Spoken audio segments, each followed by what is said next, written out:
पश्चिम UP की चुनावी लड़ाई अब करो या मरो के दौर में पहुंच गई है। बीजेपी ने यहां के समीकरण सुलझाने में पूरी ताकत झोंक दी है। राजनाथ सिंह और जेपी नड्डा ने भी पश्चिम यूपी की तरफ कूच कर दिया है। तमाम दिग्गजों को उतारकर बीजेपी माहौल बदलने में लगी है।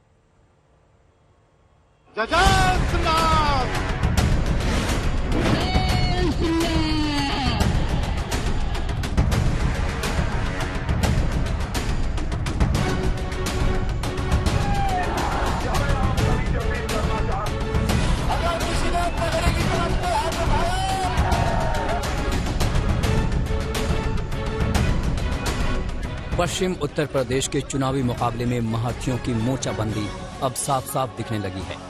कैराना के बाद अमित शाह मथुरा वृंदावन की यात्रा पर हैं। पूजा आराधना तो जरिया भर है, मकसद चुनावी दरिया पार करना है। वो दरिया जिसमें तेज बहाव और जबरदस्त तनाव है। मथुरा इसलिए भी अहम है क्योंकि ब्रज का क्षेत्र है और इस इलाके में जाटों की तादाद काफी ज्यादा है।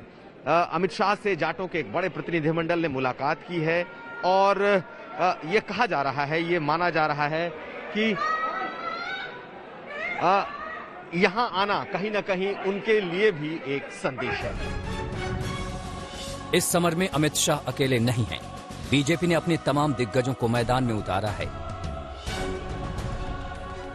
अमित शाह का मथुरा में मतदाता संवाद, दादरी में घर घर संपर्क अभियान, ग्रेटर नोएडा में मतदाता संवाद, राजनाथ सिंह का बागपत में चौपाल, गाजियाबाद के मोदी नगर में प्रचार अभियान, बीजेपी अध्यक्ष जेपी नड्डा का शाहजहांपुर में प्रचार अभियान। बीजेपी की इस जोर आजमाइश की वजह बेहद साफ है, क्योंकि पश्चिम यूपी का चुनावी युद्ध 2017 से हटकर है।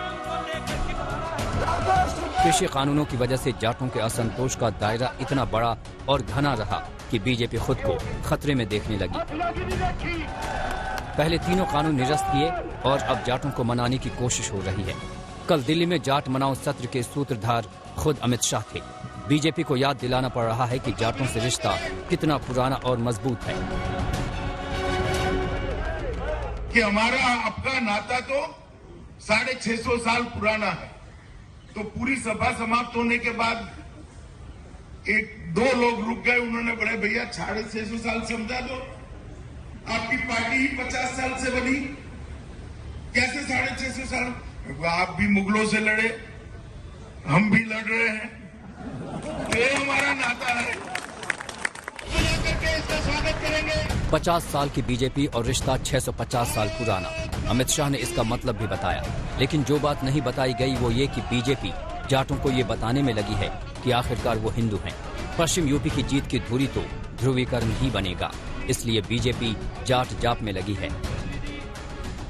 माहौल सद्भावनापूर्ण वातावरण में, आत्मीय वातावरण में बातचीत हुई है, दोनों तरफ से संवाद हुआ है और आखिर में सबने उम्मीद जताई है कि पूरा समाज भारतीय जनता पार्टी के साथ रहेगा। हमारी उम्मीद है, सबने आश्वासन दिया है। सभी लोग संतुष्ट हैं और सभी बहुत ही खुश होकर यहाँ से गए हैं। सभी ने हाथ खड़ा करके समर्थन किया है।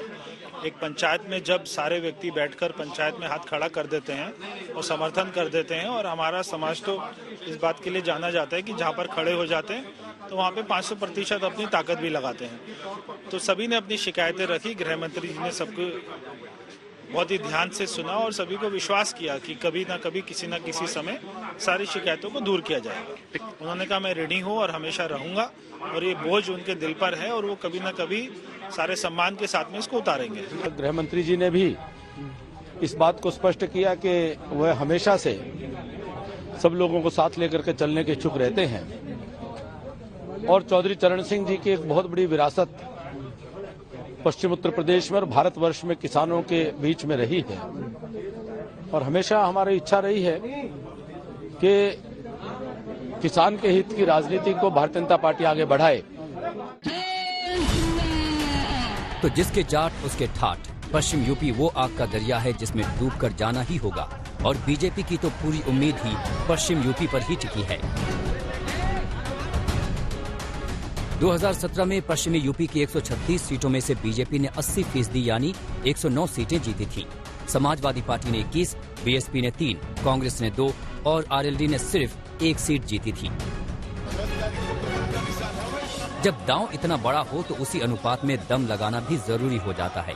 इसलिए बीजेपी ने पूरी ताकत झोंकी है, क्योंकि हवा यूं ही नहीं बदला करती। कुमार अभिषेक, मथुरा, आज तक।